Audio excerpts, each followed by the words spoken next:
Russian President Vladimir Putin and Chinese leader Xi Jinping sought to cement their nation's, quote, no-limits partnership in a lengthy meeting in Moscow on Tuesday.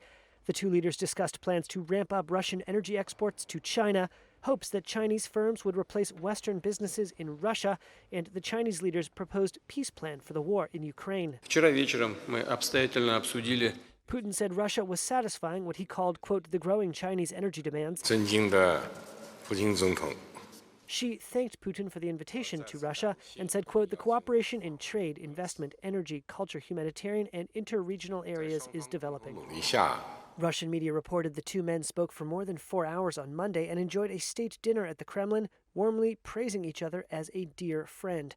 Xi's visit is a boost to Putin as he struggles to make ground in the year-long invasion of Ukraine. Пострел!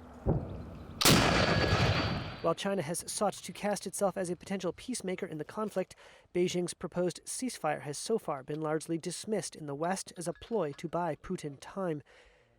Ukrainian and Western officials fear a ceasefire would merely freeze the front lines, handing Russia an advantage following a series of setbacks since it launched its invasion in February last year.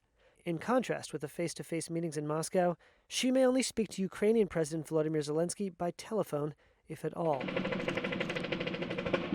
But in a surprise visit pointedly coinciding with Xi's Moscow talks, Japanese Prime Minister Fumio Kishida arrived in Kiev on Tuesday to deliver a message of solidarity and support for Ukraine. Well, good morning, everyone. U.S. Secretary of State Antony Blinken criticized Xi's visit, which comes after the International Criminal Court issued an arrest warrant for Putin for alleged war crimes. That President Xi is traveling to Russia days after the International Criminal Court issued an arrest warrant for President Putin suggests that China feels no responsibility to hold the Kremlin accountable for the atrocities committed in Ukraine, and instead of even condemning them, it would rather provide diplomatic cover for Russia to continue to commit those very crimes. China has refrained from condemning Russia or referring to Moscow's intervention in its neighbor as an invasion.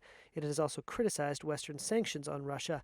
Foreign policy analysts said while Putin would be looking for strong support from Xi over Ukraine, they doubted his Moscow visit would result in any direct military backing. Washington has said in recent weeks it fears China might arm Russia, a plan Beijing has denied.